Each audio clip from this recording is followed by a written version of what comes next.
So 6 police officers who are highly trained in observing and recording evidence appeared to have all seen the same UFO.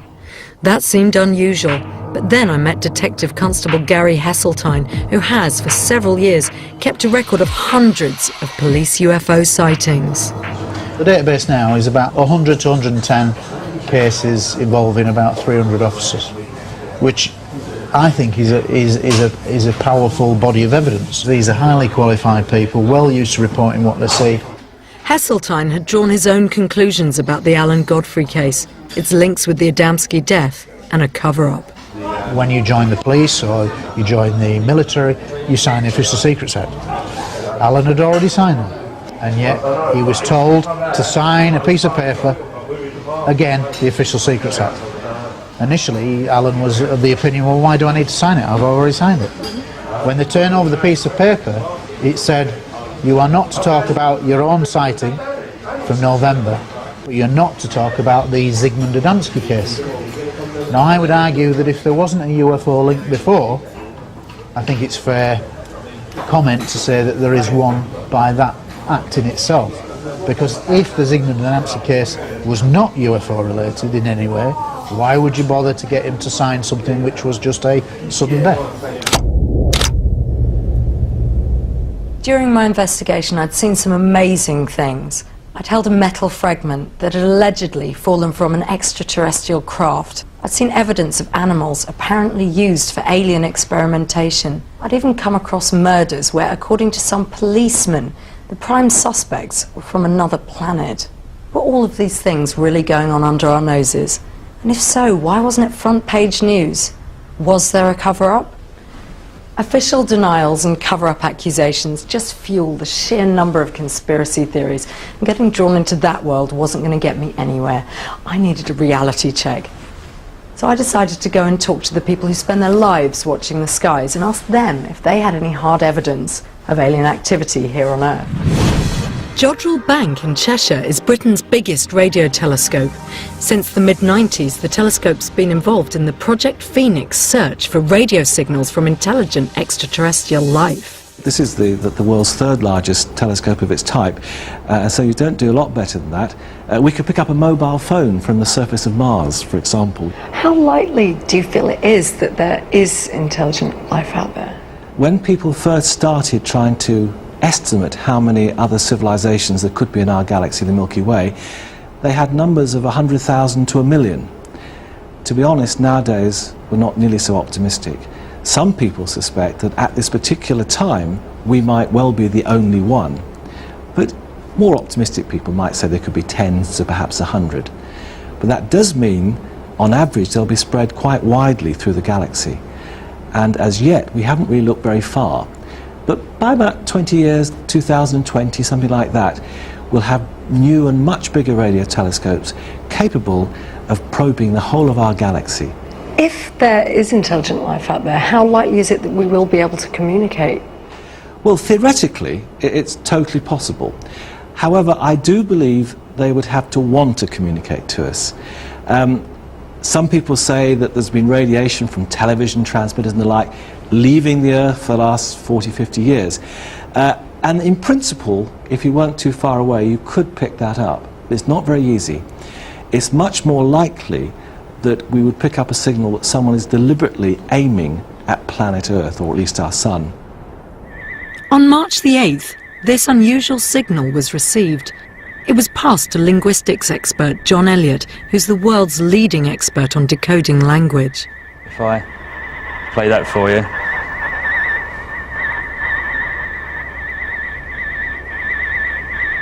If aliens do attempt to contact us, Elliott is the man who will be called on to make sense of the communication.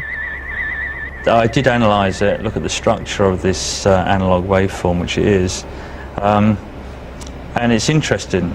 It's not random, as you can hear from just listening to it. There's something going on there. There's got a rhythm to it. Actually, is there any way of clarifying then where it did come from? Will we ever know? What you can do is look at the signal, look at the data, the structure of it. Is it interesting, which this one is?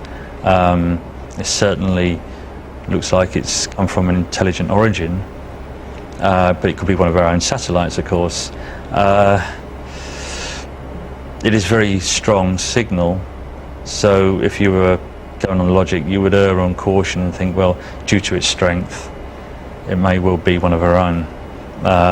It's going to have to come millions of light years. And a transmitter, to actually send such a signal out so we receive it at that sort of strength, would have to be far beyond what we've got. But then again, the likelihood is the civilization will be far more advanced than us anyway. So is it possible that we might end up with an exciting result just by ruling out?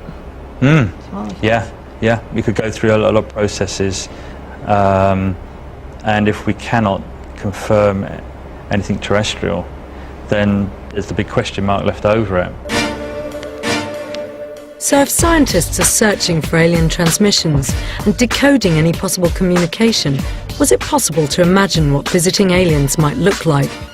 I asked Professor Jack Cohen, the author of Evolving the Alien.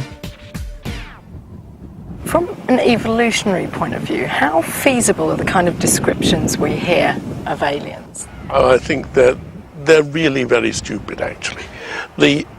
Normally, people who claim to have seen aliens say, oh, they're very much like people. They're these teardrop-shaped creatures. What makes the common image of an alien so unrealistic, then? Because it fits our prejudices and our fairy stories that we've heard about and the things we've seen on the media, and is nothing at all to do with the creatures that live on the planets of other stars. I mean, would an alien life form necessarily be recognizable to us? Our brains are adapted for recognizing vertebrates. We recognize faces, knees, elbows. We recognize living things. We've got a special bit of our brain that remembers living things. It's different from the bit of the brain that recognizes stones and so on, or faces. We have different bits of the brain that are specialized. Perhaps aliens are here, and we haven't got a bit of the brain that recognizes them. Perhaps they're exploiting this. They will certainly have very advanced technology. If they have come between the stars and are visiting our planet, their technology would be a lot further on than ours is. Perhaps there are aliens disguised as people, so that if their technology is very good, we simply would not know.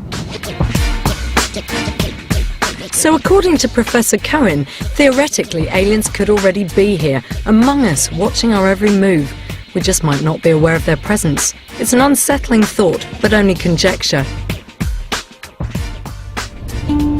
I needed to get back to the one piece of concrete evidence I had, Bob White's object.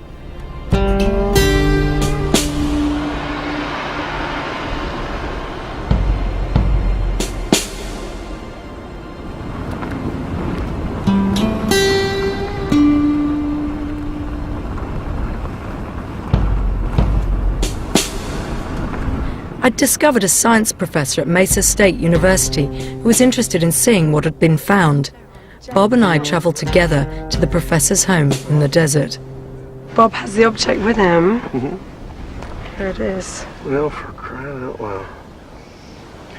You ever seen anything like that before? Similar, but not like this. It's unbelievable, really is. See, this looks like an ablation ring here. Yes. Do you understand what I'm saying? Yes. These particles were melting and being brought back this way and redeposited into the tail. I'd like to look at this under the microscope and see if it's crystalline. I'd really like to see that. It's the darndest thing I've ever seen. Where'd it come from? Out of the sky. Where did you find it? Near Cisco. We agreed with Professor Fandrich that we'd bring the object along to the university for testing the next day. In the meantime, Bob's team had been carrying out more of their own tests. Nuclear physicist Dr. Gibbons wanted to show me a strange effect caused by the mysterious piece of metal. So, you've got the object here. What's this? This is a very sensitive electromagnetic field meter, and we discovered just a few months ago that the object is giving off an electromagnetic field. You notice that there's no lights lit up, and as we bring this up to the object... Wow. That is curious. Well, a normal piece of metal wouldn't do this. The alien object did seem to be more than just a hunk of inert metal, but the professor then revealed another surprise. when the team had simply placed the mystery metal object onto a piece of X-ray film, like the type used by dentists, the alien object had exposed the film without any of the equipment which is usually necessary. Electromagnetic radiation and maybe one of the... The X-ray revealed the object was not the same all through, and that there was a strange double inner core. It's a real, genuine exposure, 48 hours, and it matches the idea that there's two parts to the object. It's like the core of the thing. Right, but it's emitting a beam, a very, very high energy beam. Could it not just be that the core of it is some kind of radioactive material? We think that the in the what we'll call the humps is some sort of a power unit. Was there some kind of power unit hidden inside the metal, and if so, what was it for? After the break, we put the alien object under the microscope and find out what it's made of.